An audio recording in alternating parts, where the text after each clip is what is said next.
Tonight, I can report to the American people and to the world that the United States has conducted an operation that killed Osama bin Laden. Where we continue to follow the capture and killing of Osama bin Laden now. Those are just some of the scenes overnight as thousands of Americans gathered in celebration of Osama bin Laden's death. Former Navy SEAL Rob O'Neill says he has thought about the mission every day since that May Day in 2011. From multiple conversations you had with Rob O'Neill over the past year and a half, how'd you get access? And you described that his head kind of exploded when you hit him. I actually hit him 3 times because I shot him twice when he was standing and once on the ground. That is the fucking American badass right there. We are not going for fame and we are not going for bravado. We are going for the single mom who dropped her kids off at elementary school on a Tuesday morning, and then 45 minutes later she jumped to her death out of a skyscraper. If you need help, hang up and then dial your operator. I'm Rob O'Neill, and this is the Operator Podcast.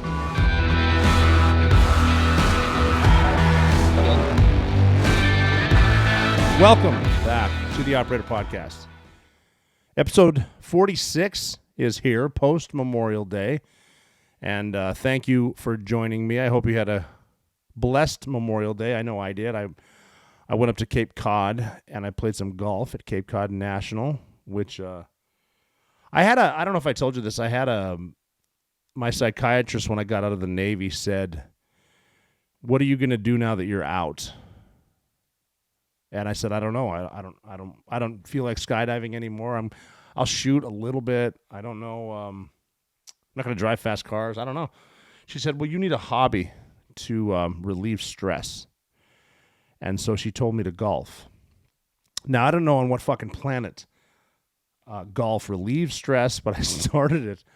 I started playing. It's a difficult game. I think it's easier when you first start because you don't take lessons and you just hit the ball. Like, just hit the ball. It's sitting right there.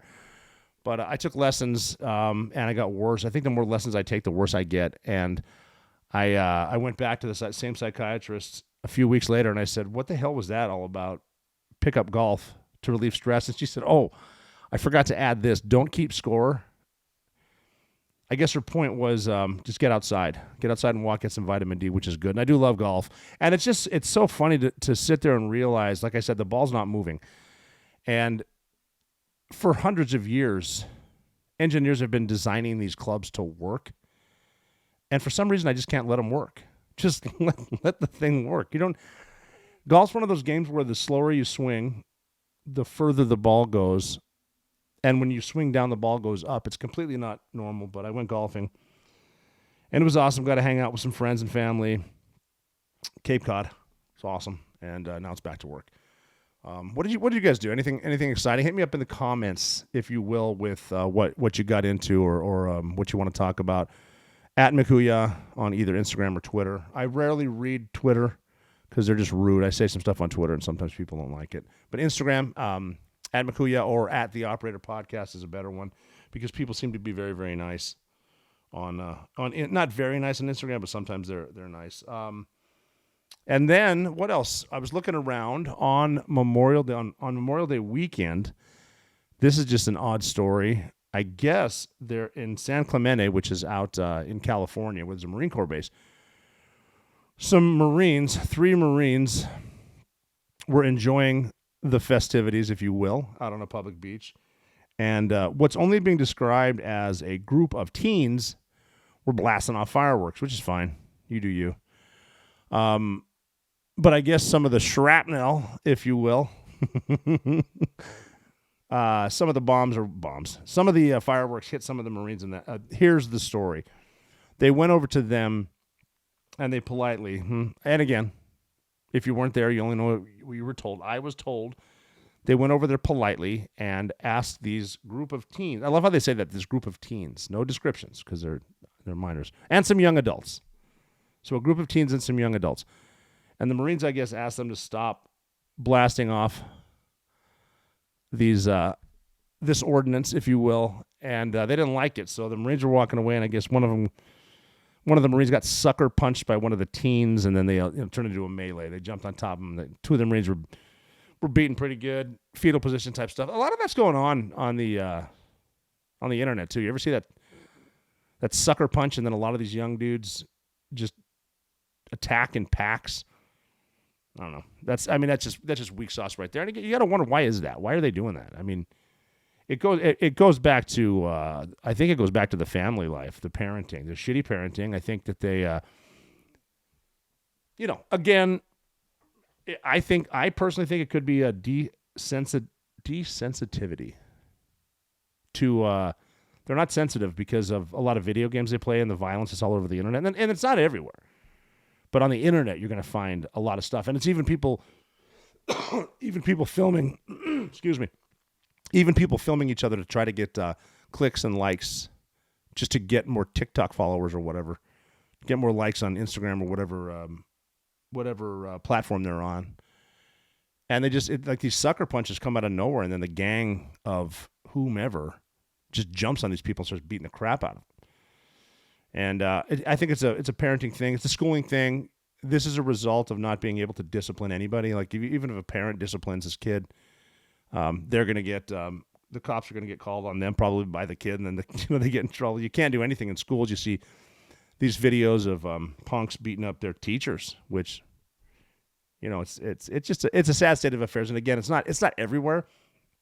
Like I said, the violence and bad news gets the rating, so that's what you're going to see. But my mom's a teacher, and she talks about her kids in class, and like sometimes they can't come to class because they're having an emotional day. Because and they'll throw COVID in there. They'll lock down. We're just not back and just can't handle this. Whatever.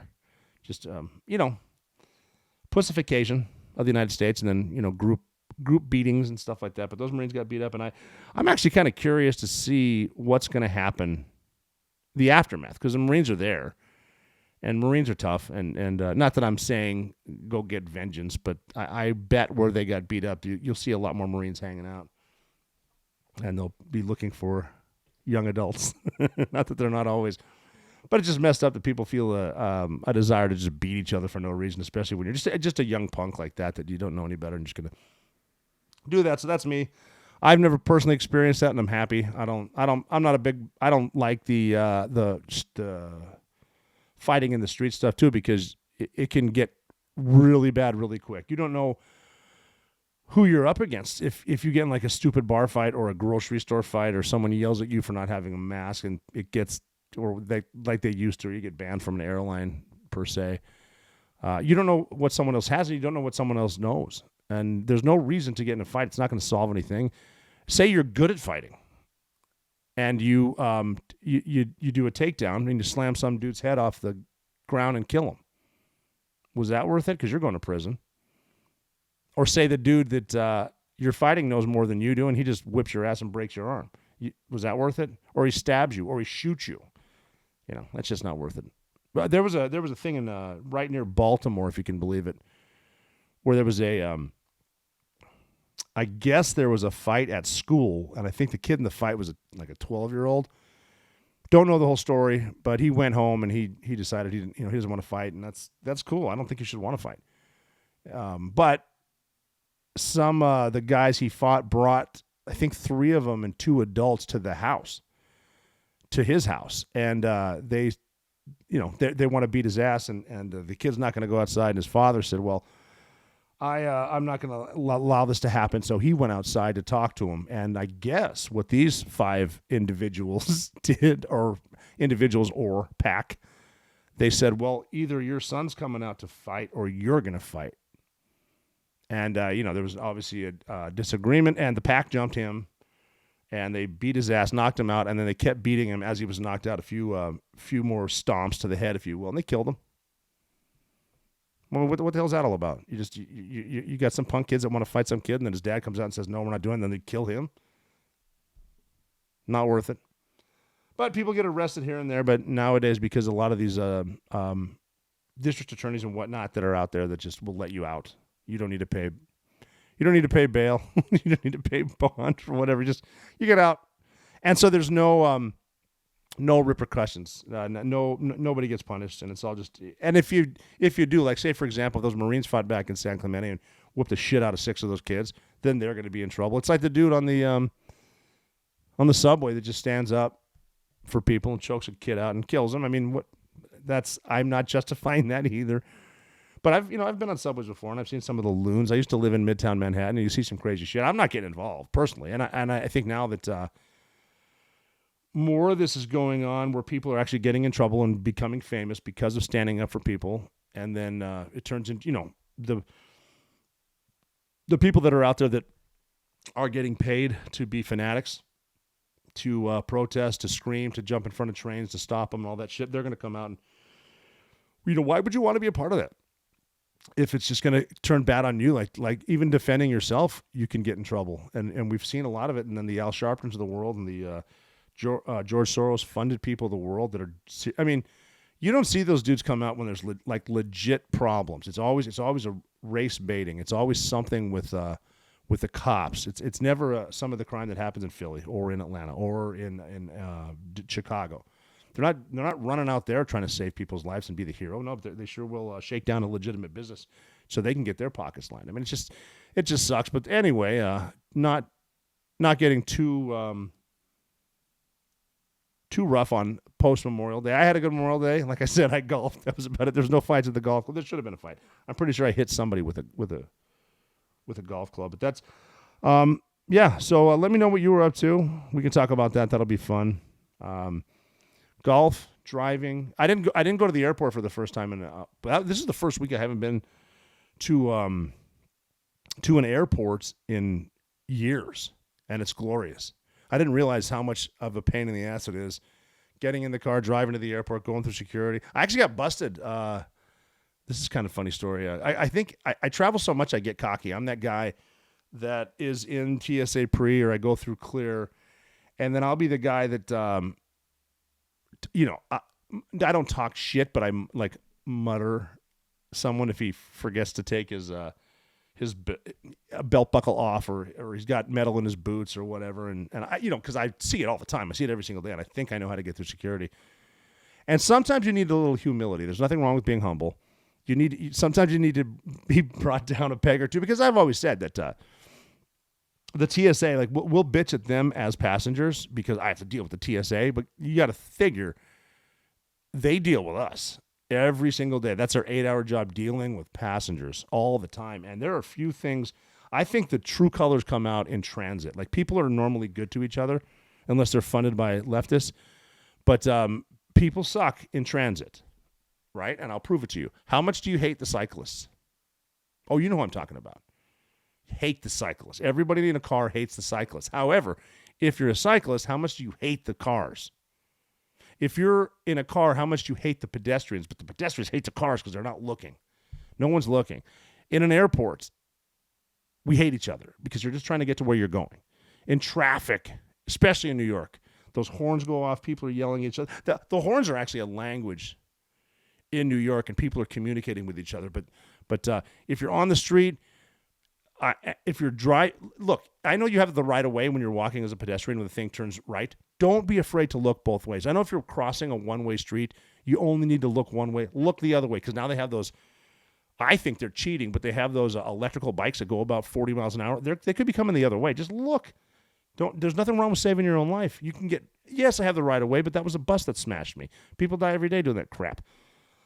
But I mean, the point I'm making, though, is in transit, we don't like each other, and unless you stop and talk to each other. That's fun. Like if you're walking through the airport, people don't like each other. Like the dude that stands on the moving walkway, the moving sidewalk. Just walk. But we get mad at them. However, if you run into them somewhere else, at a restaurant, at the bar or whatever, and you start talking to people, then you get along because you're no longer in transit. You're actually having a meal or having a drink or whatever. One of the funniest things I ever heard, I think I brought this up before, I ran into a dude at an airport during football season last year, and I used to be a Washington Redskins fan. Now I'm a man without a team. But we're watching football, and we order beers. I don't know the guy, and he said, who's your team? I said, I don't have a team. He goes, me either. I was a Redskins fan. I was like, yeah, me too. And he goes, well, why are you watching? I said, I play fantasy football. And he goes, I do too, and I really don't want to lose this game or this season because I lost last year. And I tell you what, I'm not going through that punishment again, because you know how fantasy football, they always have something that they do to the loser. The loser always has you have not a prank, but you have to do something like wear a dress and stand out front and say I suck at fantasy football. The guy said, yeah, last year I lost the league and I had to take the SAT. So it was a group of lawyers. The loser has to go take the SAT. And he's like, yeah, we have to finish in the top 1 percentile. I'm a 35-year-old attorney in Washington, D.C., and I had to take that son of a bitch 3 times. So that's a funny thing. He said one of the guys that lost, the rule was he had to become a yellow belt in Taekwondo, which is awesome because that's not jiu-jitsu. That's Taekwondo where you're taking it with children, and you have to go for 5 classes to get a yellow belt. So that's pretty funny. Anyway, so the point I'm making is going through security, going through transit, and I don't know, I was having an off day. I was thinking about something. I was mad about something, I'm sure. And I'm walking through security, obviously bad-mouthing people who forgot to take whatever. And it's TSA pre, too. That's why I get more arrogant, because you're supposed to know what you're doing. TSA pre is the one where you can keep your shoes on, and you can keep your computer in your bag, and they're pretty generous about everything. Now, if you wear cowboy boots, and this is for the people in TSA pre behind me that think they know more than I do, I have to take my boots off because there's nails in them. So I'll take my boots off, put them in the bin, and someone behind me will go, this is TSA pre, you don't need to do that. And I don't feel like explaining thank you. I fly 300 times a year.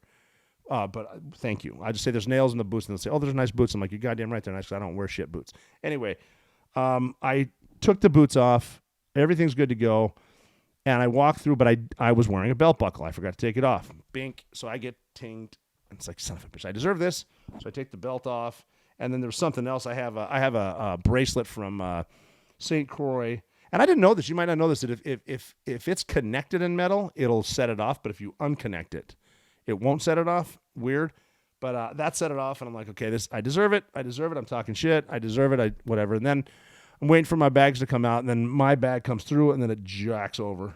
And it goes down to the end. So now I'm going to get extra screening, because the way that I picture it is I think I'm by no means bad-mouthing TSA. I'm just saying I think they're taught to look for stuff that doesn't belong. And I mean, like, they're taught to look for shampoo or apple juice or orange juice. They're taught to look for a bottle of water. They're not taught to look for a threat, for a gun. I don't think that. Maybe they are. I don't know. But I know they always bang me up when I forget to take the orange juice out, when I forget to do that. But the bag goes over, it comes down, and I'm not late for a flight. I like to get there early or whatever, because I love American Airlines clubs. I'm going to chill out in there, get the Wi-Fi password, and get online and send some emails and whatnot. But the bag comes down, and this guy's looking, and he grabs a supervisor. So I'm standing there. They're looking at the X-ray, and they're like, "Are those what I think they are?" And he's like, "Yeah, that looks like it." So they're tearing through my bag, and I'm like, I really have no idea what I would have in there that would cause this big of an uproar. And they go through my bag. I actually have the pants that I wore into Osama bin Laden's bedroom. I still have them. I was wearing them. Well, I wasn't wearing them at the time. They're in my suitcase. I'm going to take them down to Texas, because we're going to do some shooting and stuff for the new gun company. I'll tell you about that later. And they're going through, and they find 4 shotgun shells, birdshot. They had been in my pocket in those pants that I wore with Black Buffalo down in Texas, maybe a month or 2 before at a shooting thing. We're shooting skeet and shooting birds, and I had birdshot in my pants. And again, I'm like, I deserve this. I've been cocky. I should check my pants. And then I look at the TSA guys, and I said, now, we're all aware that these are useless without a shotgun. Like, you can't, these are fine. This is not a big deal. I'm trying to talk my way out of jail. And I said, yeah, fine, but we need the Port Authority police to come over here and write a statement. I'm like, super, this is going to be awesome. This is either going to be very, very easy, or I'm going to end up on the New York fucking Post again, like I did when I didn't wear a mask when I was on a flight on an airline that still has me banned. So he comes over, and he's a cop. He's totally cool. I don't know if he recognized me or not, but he looks at him. He looks at my ID and says, well, you're from so-and-so, and legally you can have these. And I'm like, well, legally I can, because I'm an American. He said, so if you need to if you want to check them, you can get another bag and check them. And I was like, you think I want to go back through that stupid security line, check luggage just so I can put 4 shotgun shells in there? I was like, nah. I said, hey, how about I sign them and just give them to you? He's like, get out of here, dude. He was very cool. I was being a smartass. So that is my story as far as traveling pre-Memorial Day. And then I flew back from Texas, and then we drove, and then it was on to Cape Cod for golf, Memorial Day. So tell me what you guys were up to, and I would love to retort. A few decades ago, private citizens used to be just that, private.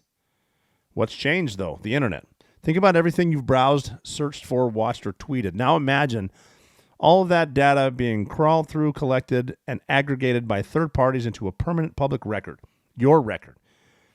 Having your private life exposed for others to see was once something only celebrities worried about, but we are in an era where everyone is online, everyone is a public figure. To keep my data private when I go online, I turn to ExpressVPN. Did you know there are hundreds of data brokers out there whose sole business is to buy and sell your data? The worst part is that they don't need to tell you who they're selling it to or even get your consent. One of these data points is your IP address. Data harvesters use your IP to uniquely identify you and your location. But with ExpressVPN, my connection gets rerouted through an encrypted server, and my IP address is masked. Every time I turn ExpressVPN on, I'm given a random IP address shared by other ExpressVPN customers. That makes it more difficult for third parties to identify me and harvest my data. And the best part is how easy ExpressVPN is to use. No matter what device you're on, phone, laptop, smart TV, all you have to do is tap one button to get protected. So, if, like me, you believe that your data is your business, secure yourself with the #1 rated VPN on the market. Visit expressvpn.com/theoperator and get 3 months for free. That's expressvpn.com/theoperator. Go to expressvpn.com/theoperator to learn more. So that's that. That's Memorial Day too. I'm trying to think of something to do as far as some new bits. I'm active on Twitter quite a bit, and to me, Twitter is entertainment, but people take it really, really serious to the point where, like, if I tweet something out that other people don't like, it's not even fun to check the comments all the time. It's people just get, and they're not even people, they're bots most of the time. Boy, like, it's so, the thing with John Cusack, he said something, he just talks in facts, and people don't like that. And I responded to John Cusack with men have penises, go. And he blocked me. Where's the fun in that? Anyway, so yeah, but I say stuff on Twitter that the people start yelling at me, and it's just ridiculous. And I'm half serious most of the time. But I put out one the other day that said, your polls don't matter, your votes don't matter. Democrats cheat our balls off. Until that is acknowledged, sleep well, comrades. Which, am I lying? Or did Joe Biden actually get more votes than Barack Obama? And the whole thing, the point I'm making with that is, well, just looking at some of the math, and whatever. Some of the math, we've had mathematicians say that it was mathematically impossible to do what Joe Biden did at 3 a.m. You couldn't do it by the way the curves go, whatever. But I mean, the whole thing is a very, very easy fix. It's just show up and have an ID. Seems simple, right? It is simple. And then the problem is you get these white liberals who are yelling that it's racist to try to make minorities get IDs. Now, that's kind of racist right there, assuming someone lesser than you can't get an ID or can't show up to vote. I mean, it seems like the simplest thing there could be. You get an ID, show up, show your ID, vote once. It's the ballot harvesting. I've seen it myself when I lived in New York, when I had an apartment. They're handing out ballots to people that used to live there. They do it in Boston. They do it in the big cities. Who do you think's running the polling places? And these trucks full of ballots, and they're just waiting to see how many votes they need. And it's all over. So you're telling me that Georgia and Arizona are blue states? Is that what you're saying? And again, I'm just stating the obvious, and you're not allowed to be obvious because up is down and down is up now. But I'm just saying that. So that's one of the things that I've mentioned on Twitter this week. And again, it could be a cocktail and I want to stir the pot a little bit, whatever. I personally, I mean, really, it's not going to be up to me to fix this. It should be up to the people in power who write the laws to fix it, but they're benefiting from all this bullshit, so they're not going to fix anything. So it's not the person who votes that counts. It's the person who counts the votes. So that's one of the little Twitter hoo-yahs I say. I think I'm going to bring up Twitter once in a while, too, because it's fun to talk about. Plus, I do want your responses, too, because, I mean, other than using the F word and calling people bad names, it could be fun. I mean, it does start good conversations, I think, anyway. What was the other one I put out? I said something about Russia. Drones are attacking Russia. U.S. taxes are funding this war. Nothing to see here. Enjoy TikTok. And what I meant by that is TikTok is obviously a Chinese espionage platform, and we are funding the war in Ukraine because we don't have a choice, because the contracts are not up, the ones that we paid the big contractors to make all this stuff, so we're still going to make them, and we need a place to push them. Plus, there's so much corruption in Ukraine that we got to cover it up, because we have so many people in the Beltway that could get burned if anything ever happens, so we're just pumping money to Zelensky.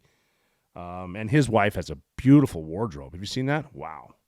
And there's been more politicians and A-list celebrities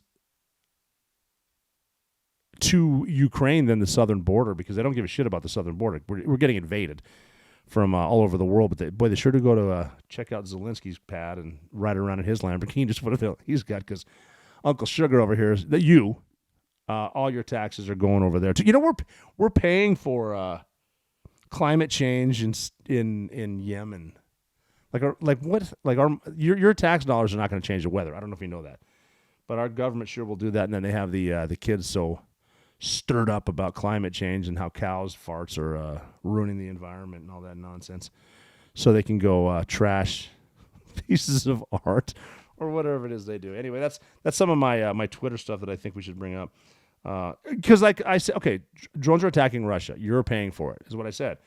And I get responded to with, so you want Putin to take Europe? I'm like, no, that's not what I said. Just I don't appreciate busting my ass to make money to pay upwards of 50% of what I make so I can throw it over there to Ukraine when I'm not saving the planet in Yemen. You know, it's a waste. Anyway, I say that stuff too, and could be a fun little thing. Send some tweets at me. We can talk about certain tweets. It'll be fun. But another good one too. I'm going to get into a point here because nobody wants to hear me complain, and if I'm complaining right now, I apologize. It's early. But one thing I want to talk about that's happening recently is, if you can believe this, there's an issue on the borders in Afghanistan with their Iranian friends. Over the weekend, so they have these checkpoints, and I've been to these places. The checkpoints where actually you can talk to your, not even enemy or adversary, you can talk to your neighbor, as the Taliban is saying, because the Taliban is claiming they don't want conflict, which you can believe them. But there was a shootout at one of the checkpoints. I wasn't there, and I don't know the range of it, but I'm assuming it was up close, because I guess 2 Iranians and 1 Afghani border guards were killed in a fight. Now the Iranians are saying that they don't want to do it, and the Taliban are saying they don't want to do it, so they're trying to figure that out. But you're not going to get straight answers from either one of those people, either one of those groups of people, either one of those countries. But they're on the border, and I guess the issue was the Helmand River. It flows out of Afghanistan into eastern Iran, and Iran, believe it or not, has had a pretty bad drought, and I'm surprised we're not pumping them billions. We probably are. We'd give them, here's the way that it would work with Iran. We would give them billions of dollars to help with climate change, and then they would send it right over to Hezbollah so they could attack Israel. That's what would happen. But I guess Afghanistan is they're damming the water for irrigation in their country, and technically you can do that, right? That's the water in your country, you can do it. And it's affecting Iran, and they're having a drought, and they're all pissed. And obviously someone was yelling about something, and then they got in a shootout, because that's how you handle shit over there. You shoot each other a lot. But that happened, and it got me thinking about the borders in Afghanistan, because I've seen it before. Torkham Gate is a border with Pakistan, and Pakistan's another country over there. And Afghanistan's landlocked, okay? So they don't have access to the sea, but Pakistan does in Karachi. It's a port city. So a lot of the stuff, there's some shady shit going on over there. But when we were supporting that amazing effort in Afghanistan that we won, wait a minute, we got our asses kicked. They at the end, and it wasn't our fault. I shouldn't have said it that way, but anyway, whatever, get over it. Port of Karachi, they would drive through to Torkham Gate into Afghanistan, and that's where you get stuff to places like Jalalabad, Afghanistan, and then up to Bagram. And it was to the point where we're actually paying, like, the Taliban's on both sides. There's Pakistani Taliban, Afghan Taliban. It's all the same thing. And they don't really recognize borders per se, but we're actually to the point where we're paying them to get our stuff through there, like our gear. And they're taking their stuff off the top. And it's like the whole grabbing a carton of cigarettes because I deserve this for my toll. Paying them off Taliban, and then you drive it to different places. So I went to Torkham Gate in not July, maybe May of 2005, I think. Yeah, May of 2005, went down to the Torkham Gate, and it was awesome because I have a picture. I should post it. A picture of a monkey. They had monkeys in cages, and you could play with the monkeys, and they would literally sit on. They were kind of cool because they'd sit on your shoulder and like pick shit out of your hair and eat it. And occasionally, if they were a Pakistani monkey, they'd get into your wallet and take a few bucks out of you. Few lira or whatever they have over there, a few space bucks. But we went down there, and there were Green Berets living there on the border, and they're like, this is the outpost. This is like, you're in the middle of nowhere, but it's busy. But you're like, this is no man's land. This is the Wild West. And I'm talking dudes with like bracelets with the spikes, like Mad Max type stuff. And these are the dudes driving the Humvees around, and they're, meeting with the locals. And Green Berets are awesome because they like learn the dialects and learn the language, and they're trying to train up the locals and all that nonsense. And not nonsense, sorry. But so Torkham Gate, I'm talking about borders there in that part of the world. But if you can control the border, you can control a lot of stuff. You can control the food, you can control the people, all that stuff. And so we're down there, Torkham Gate. I got some pictures of that. It's pretty cool to look at Pakistan, look at the actual the border where it's in between these big valleys, and it's just a horrible place where if there's a gunfight, it's going to be pretty bad. But borders there, watching the trade, and the realization that you're kind of in a different world right there, and you're playing by different rules now, and all the stuff that you'd heard on like before you left your command in the Army, and you're filling out your climate survey, command climate, and people's feelings, and now next thing you know, you're living on Mars over there. And it's funny the where the rubber meets the road, the difference between what these officers in the Pentagon think is going on and then what's actually going on. Like, if you want to know how the war effort was going, talk to some of those Green Berets at Torkham Gate. That was my first border experience, which was good because no shots were fired. We got some blankets. I played with monkeys and had some good chow with whenever the Afghans show up and they bring a donkey or whatever. What are we eating? We're eating not a donkey, probably a goat. And then they start digging a hole. Don't watch, but because you don't know what happens before. I don't know what prepping the goat is, but once they start digging the hole, you can leave, and then for some reason they come up with this big plate of meat and they have bread. We used to call it the hairy hobbit foot bread. That's one of the reasons you don't want to watch, because they would make this bread with their feet. Pretty gross, delicious. Don't watch. And if hairs on the bread, is probably from the goat. I don't know. But great food, great dudes hanging out with like old school, like they had old school Russian guns and shit, and you could shoot them if you wanted to or not, or just play with the monkey and eat the goat and the bread. But the borders were not always like that, and I'm going to explain. Looking at the media today, I can't believe the dire headlines we're facing in the world. Everywhere you look, things are falling apart. That's why the smartest investment you can make right now is in your family's food security. The reality is you might not be able to find food when the next disaster strikes. Grocery stores will be empty because roads will be closed and trucks won't be able to make deliveries. When that happens, you need emergency food in full supply. That's why I urge you to grab a 3-month emergency food kit from My Patriot Supply, the nation's largest preparedness company. When you order today, you'll save $200 on each kit you need. Having these kits means your family will stay fed while others stand in food lines. Don't delay. Order your 3-month emergency food kit today and save $200 per kit. It's easy to order. Go to preparewithrob.com. You'll get fast and free shipping to preparewithrob.com. Do this today or you'll regret it tomorrow. Preparewithrob.com. But the borders are not always safe per se. Actually, a lot of places over there are not safe unless it's almost one of those places where if you look like you think you know what you're doing, you might be better off than wandering around aimlessly. But there was I was the team leader for an outstation in Asadabad, Afghanistan, which is right up the Konar River from Jalalabad. So you go up the Konar River, and that turns into the Pesh River Valley if you go further left. And then you have places like the Korangal Valley and the Shuriak Valley.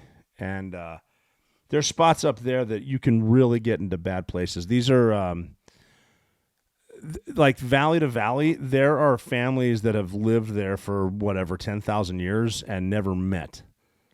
And we would try to send sources into the Shuriak Valley, and they would come out terrified because they ran into some locals and they said, "We don't know who you are, and if you come back into this valley, we're going to cut off your head and put it on a stake." This is where Turbine 3-3 was shot down, Lone Survivor, where the Navy SEALs put in 4 snipers. I think that they put them in the Korangal, and they were ambushed. And I think Marcus, Lone Survivor, ended up in the Shuriak. I'm just a scary, scary place. If you haven't seen the movie Lone Survivor, definitely see it. It's an excellent movie. It's a crazy story. Those guys were very, very brave, and they ended up all dying. They shot down a helicopter. The only issue I have with the movie Lone Survivor, because they filmed it in New Mexico, is they couldn't find mountains that were steep enough that these dudes were jumping off of to try to get away from the Taliban. And it's a shitty fucking day, man. Can you imagine getting shot at from one end and the only way is to jump down that cliff? And it's not like you're jumping down the cliff into the water. You're jumping down the cliff onto the rocks. And everything from your gun being banged up to your ankles breaking your back with RPGs firing at you, blowing up. I mean, terrible, terrible, terrible place. I was running an outstation in Asadabad, Afghanistan, which is right on the other end of the mountain here. And you've seen like the movie, I think it's called Korangal, and a book, War, by Sebastian Junger. If you want to read about that place, it's an insane place. People are different there. They're not like us here. They these are the people that would say, because when we're in there as Americans trying to instill Jeffersonian democracy, that we're going to build you schools, their answer was simple. Why would I need a school when I can have my kids outside learning how to farm? Which is a good point. There's a huge difference between education and schooling. We'll get into that in a later episode, too. I saw, when we were going after Marcus Luttrell, I saw a girl that reminded me of my daughter, a young girl, and because, there are people living in there, and I gave her a bottle of water because she must be thirsty. She opened the bottle of water, dumped it all out so she could play with the plastic. Different place. But I'm running this outstation, and we're looking, speaking of borders, we're looking at the other side of Pakistan. So Asadabad is very close to Pakistan. And we would get mortared once in a while. We had one of those stupid balloons. Like, remember that Chinese balloon that flew over the United States? Of course you do, because it flew over the entire United States.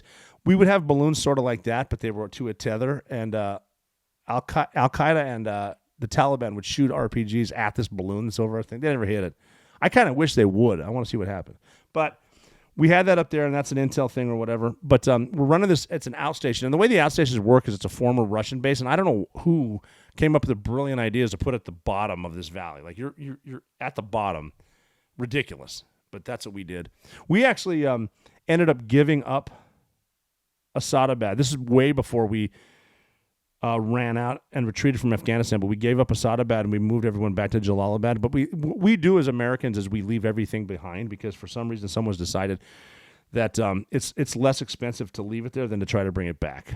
So actually, right before the Bin Laden raid, I was the team leader, the senior enlisted advisor for all the outstations. I'm at Jalalabad. I'm just jumping all around. This is a different deployment. This is like months before the Bin Laden raid. And they sent me a picture of Al-Qaeda and the Taliban at our former base in Asadabad. And it was a Taliban dude on one of our treadmills, and he couldn't quite figure it out what it was. And so he's over there looking at this. They brought me a picture of this Taliban guy on the treadmill, and they said, "O'Neill, what do you make of this? What's this guy doing?" And I said, "Well, based on my experience, this guy's on that treadmill either trying to figure out how to eat it or to fuck it." So that's that. But anyway, so rewind a little bit to Asadabad when we still had it. I was the team leader there running this, and we're trying to run sources across the border. We're trying to find bad guys. There's not a lot of bad guys left. There was like maybe one Al-Qaeda guy left in the Korengal Valley. We ended up rolling him up. That's another story I've already told. But there were 2 safe houses on the other side of the border, in the Pakistan side. And I was talking with the chief of base, Tom, and he's an old school CIA guy. He was there fighting the Russians with the Mujahideen, so he knows these dudes. And he's a very serious guy, good guy. And he had some pretty good rules in that house because we're living under them, and he was a great guy.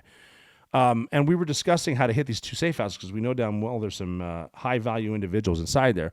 So how do we get into them? And what we came up with, here's a great thing that I always say, that the perfect plan only exists in the planning room. Once you leave to do your mission, Murphy shows up and everything's going to change. But the perfect plan was, if we can get up there on the border and take fire, if they can shoot at us, and as long as we have positive identification and we can declare troops in contact, we can pursue up to 11 kilometers, 11 clicks inside, which gives us enough time to hit that house and then the house a click away. That's the plan, because I want to hit that house. We'll bring some guys, crush that house, and we can get some air. Worst case, we can bomb them. So we decide we're going to insert. We have a group of Afghans, a small group of Afghans that are working with the CIA, and then we got my guys. So it's me, 2 other SEALs, and then 2 Army guys. So the plan is we're gonna insert, and we are going to wait, and then they're going to shoot at us just like they did with on Lone Survivor on Red Wings, and then we're going to pursue them because we can. So we get up on the border. And we make a hide site. It was, we walked up there at night. It was actually funny. We ran into a guy on the way up who had a flashlight, and he's not one of us, but we don't know if he's Al-Qaeda, and we don't know if he's, they had a thing called Frontier Corps, which is you basically give American guns to the locals, and they'll guard the border, which is a horrible idea. But we don't know it's one of them, and we got a CIA dude back there with some Afghans. They had a mortar team that we left right below us. And we said, "Hey, so-and-so, there's a guy up here," and the guy asked, "Well, should we send some warning mortars at him?" And I said, it doesn't really work that way. I don't think we send warning mortars. A warning shot, potentially, if he has a gun. We can't even really see this guy. No warning mortars, thank you. That was like, yeah. We actually made a hide site, and we were singing a song about the Army. Is it high? Is it low? Where the hell did that one go? Warning mortars. Anyway, so we get to our hide site so we picked the high ground. I'm talking right on the border. Set up a hide site. Now we're going to lay here, wait for the guards that we know. Like we were just talking about the guards with the Iranians and the Taliban shooting it up. Because you do see each other. You know each other. They call them mirrors. And so we're up there. We make a hide site. The sun's coming up. We can see the dudes. It's like a little checkpoint, like they're having tea.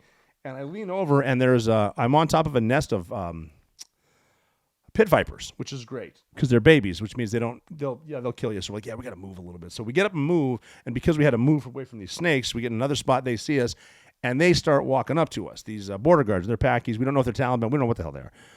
And they start yelling at us in their language, and we did have a couple Pakis with us, a couple Afghanis with us, so we tell them to yell back at them. And they said, come down here and have tea. And I'm like, okay, you can go have tea. I'm staying here. But the thing is, we're all wearing tiger stripe, the deserts, so because we don't want them to know we're Americans, and they don't know we're Americans. So they go down there, have a little tea. They come back up, and our Afghan guy said, yeah, they said if Al-Qaeda comes, we'll protect each other. And I'm like, yeah, I'm sure that's what's going to happen. But they got identification on each other, so now these border guards, they start making phone calls. And another truck shows up full of dudes, and these guys are not in uniform. They're in the man jammies. And then another truck shows up, and then another truck, and then one more truck. And there's a bunch of dudes right there. We do have the high ground, but there's only like 7 of us. And it's noon. So it's like, you know what? We probably should get out of here, because I'm the ground force commander, and I'm like, well, if we leave right now and run, they might not see us. If we fight it out, even though we have the high ground, it's not going to be good. I got Tony with me. He's my radio guy, and he's never called for fire ever. He's never been in combat. And then Jesse's the other SEAL that's never been in combat either. They're not SEAL Team 6 guys. They're augments, but one's a medic, one is the air guy. We don't have any JTAGs. No, I'm sorry, CCT. We don't have any combat controllers. Combat controller is a different animal. Combat controller in the Air Force is the most deadly, the most lethal person on the battlefield. They can coordinate everything, and they don't get any praise. We will talk about them eventually. But I decide, since it's noon, we're going to leave. So we're going to run down this hill. We got to catch that mortar team, and then we're going to hopefully call TF-160, the ones that flew us in here, because they can do it. So we run down the hill, and I'm with my one of my Afghan guys, and he said the first words I ever heard him say in English, he looks up the hill and he started screaming, "Bad guys, bad guys." And that's when the whole mountain erupted. And they're shooting everything they have at us. So these dudes saw us leave. They have the high ground. And I'm watching dudes in their brown pajamas. We're in the bottom of a valley. I'm watching them. They're trying to flank us on two sides. And that's one of the scariest things I've ever seen, is watching how fast those dudes can run while other guys they're shooting and maneuvering. They got a PKM down, a belt-fed machine gun, and one guy's running. It's like these guys have fought. They're trained, and this is bad. So I know that right now I realize that we need to get air support, because our plan was to get air support. And we've got like RPGs flying over our heads, air bursting. It's pretty scary. It's very, very loud. Combat is permanent, and it's fast. And you can eat one of these bullets. A bullet needs to be right once, and so it's scary. So I know I need to get to Tony. He's my radio guy. So we used to wear our gear in lines of gear: first line, second line, third line, and it's in order. Your first line gear is your most important. It's on your belt. It's in your pockets. It's closest to your body. The most important shit you have: an extra mag and some dip. Second line gear is your second most important stuff, and that'll be more mags and grenades if you got them. Water. Third line gear is your least important shit. It's in a backpack, right? So stuff that you can ditch right away, and that will be sleeping bag, ground pad, extra socks, foot powder, shit like that. So I have been told, never heard of anyone doing it, that you can start ditching your gear if you need to run. So I need to get to Tony, who's about 100 yards away. So I ditch my third line gear, my rucksack's laying right there, and I run across to Tony, and I lay down next to him. And I'm trying to coordinate. He knows what he's doing, sort of. I sort of know what I'm doing, but it's scary as shit. And I look up to that group that they talked to had made what I refer to as a flash checkpoint. So they're right there, and I said, all right, Tony, here's the deal. First pass, I want you to hit that checkpoint. And he goes, well, I can't. We don't have any air support. So that's bad. We don't have any air. I guess something else happened somewhere, and we couldn't get any birds from Bagram. So now we're laying there, and you can't really get up and run. I remember the fire was so thick, the immense machine gun fire out of a PKM, a belt-fed machine gun, and then you got AKs, and just trying to lay as low as you can behind rocks and knowing this could end badly. And then these RPGs are hitting us, and they're like air bursting above us to the point where I turn around and look to see if my legs were still there. And it's so loud. Everyone's okay. And this went on for an hour. They're getting closer to us. They're surrounding us. And we really can't do anything about it because of the suppressive fire. I know everybody says that, just be a man and stand up. No. You need to take cover and take a shot if you can get it. They were getting so close that there was a dude. He really concerned me because he got, I think, within 20 yards, which is from here to the wall, and he's shooting a PKM, which is concerning, but the thing that got me is he looked like me, right? So he's a redhead dude with a beard, and he's white, but he's screaming, "God is great," in Arabic. Allahu Akbar, Allahu Akbar. And I'm looking at this dude, I'm like, that is a Chechen. And our day just got more interesting because Chechens are serious. So, and the sun is right above me. I'm like, this day is going to end one of two ways. We're going to die horribly, or we're going to win. So this is all going on. They're so close. Allahu Akbar. And getting shot at, it kind of makes the hairs on your neck stand up when you can hear them yelling at you as they're trying to murder you. It's a serious day. So this is all going on, whatever. And so we'd been out in the field. This is important for a number of days. And Tony, he under fire, he looks at me and he goes, I got one. I got a bird. And I said, awesome. Hit that checkpoint. And he said, I can't. The batteries in my radio just died. Now, I'm not a big believer in micromanaging, but I thought now would be a proper time to do so. And I said, change the fucking batteries. He said, I can't. I'm not carrying the spares. Remember, you are. Shit, they're in that backpack that I dropped over there. So now it's something I got to get them. I don't have a choice. I think I gave Tony my gun and said something like, don't tell my mom I did this. So I stood up and I started running. I got to get to that backpack, and I can hear that guy shooting at me, still yelling Allahu Akbar. And I'm at the point like, I get it. I know. God is great. Super. Get over there. There's bullet holes in the rucksack. I'm taking it down. I'm opening it. I reach into the backpack. Naturally, they're at the bottom. So I pick them out. I run back. Cannot believe I haven't been hit. I'm running back to Tony, and I fling them to him, and I said, you're changing them. And I reached down and grabbed some dip. I put a dip in, and one of the Army guys behind me, Seth, was laughing, and he goes, did you just put in a new dip? I said, no, I just freshened up the old one. And so Tony fixes him up. He got the radio going. He's talking to the thing, and he goes, all right, bombs away. 2 minutes out.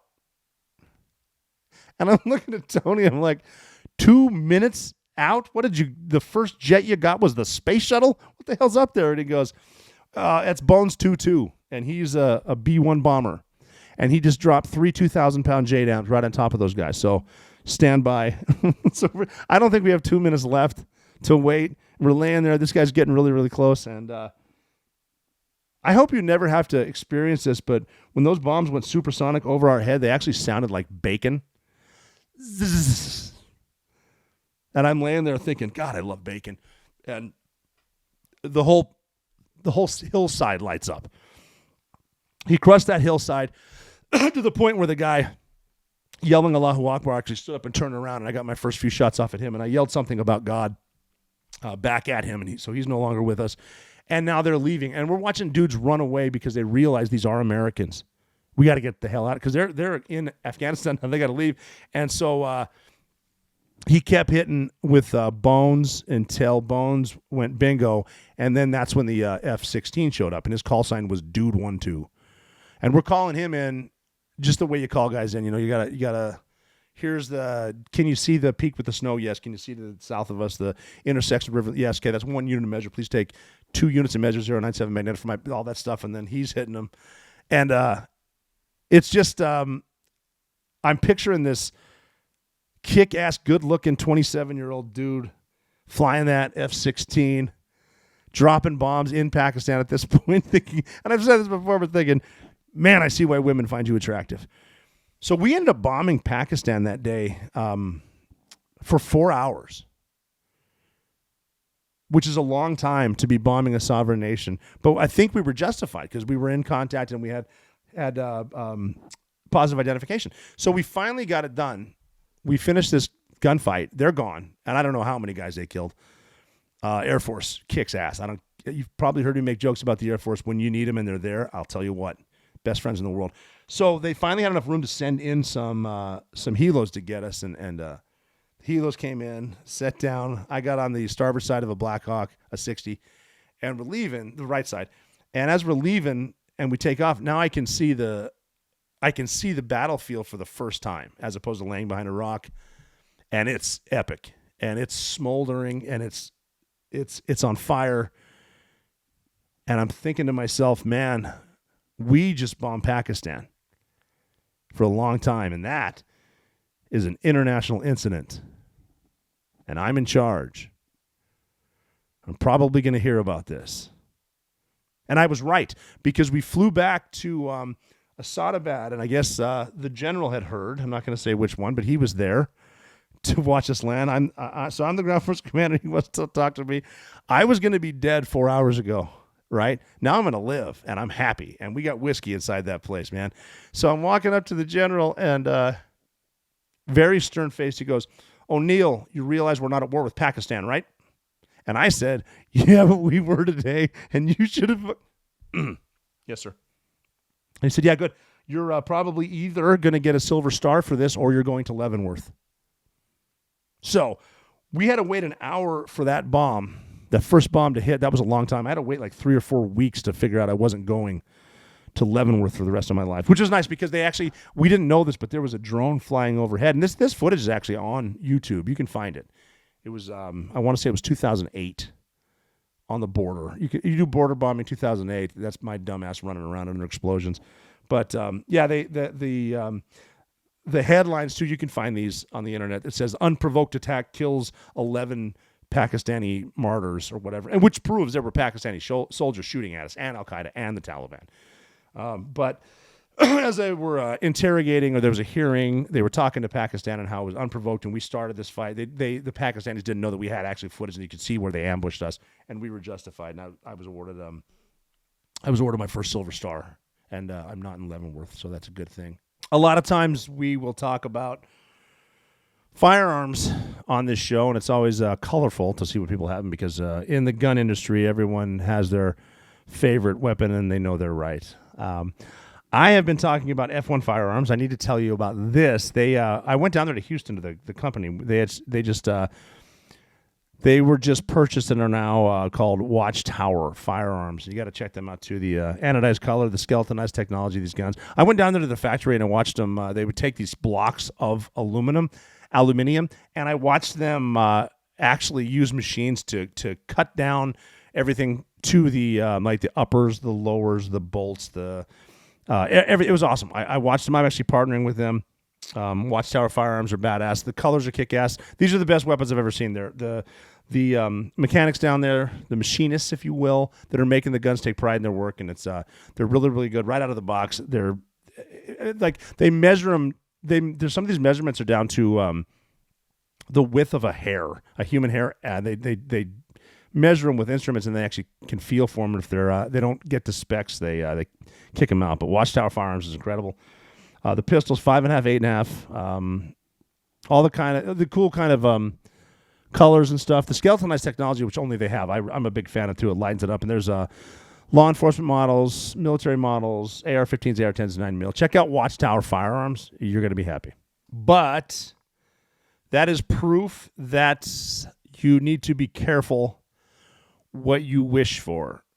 Running to the sound of the guns can be good, but it can also be bad and can get you in kind of a pickle too. We probably made some bad decisions to get there. We probably made some bad decisions leaving there, but stay with it. You never know what could happen. Anything can happen if you don't just roll over and die, which would have been very, very easy there. And with some of those guys too that you're dealing with in that part of the world, a lot of, especially Chechens, you don't want to roll over. You're gonna have to fight to the death, and it's even one of those horrible conversations that you have with people if you run into a certain level of a jihadi. We've actually had this conversation where you might just want to save one bullet because you might need it for yourself, because that's going to be better than whatever they're going to plan to do to you. But that's I brought that up because of the border thing today with this week with the Iranians and the Taliban. Borders are funny. People are funny. People act up. Add guns and religion. Shit, man. You can have a party.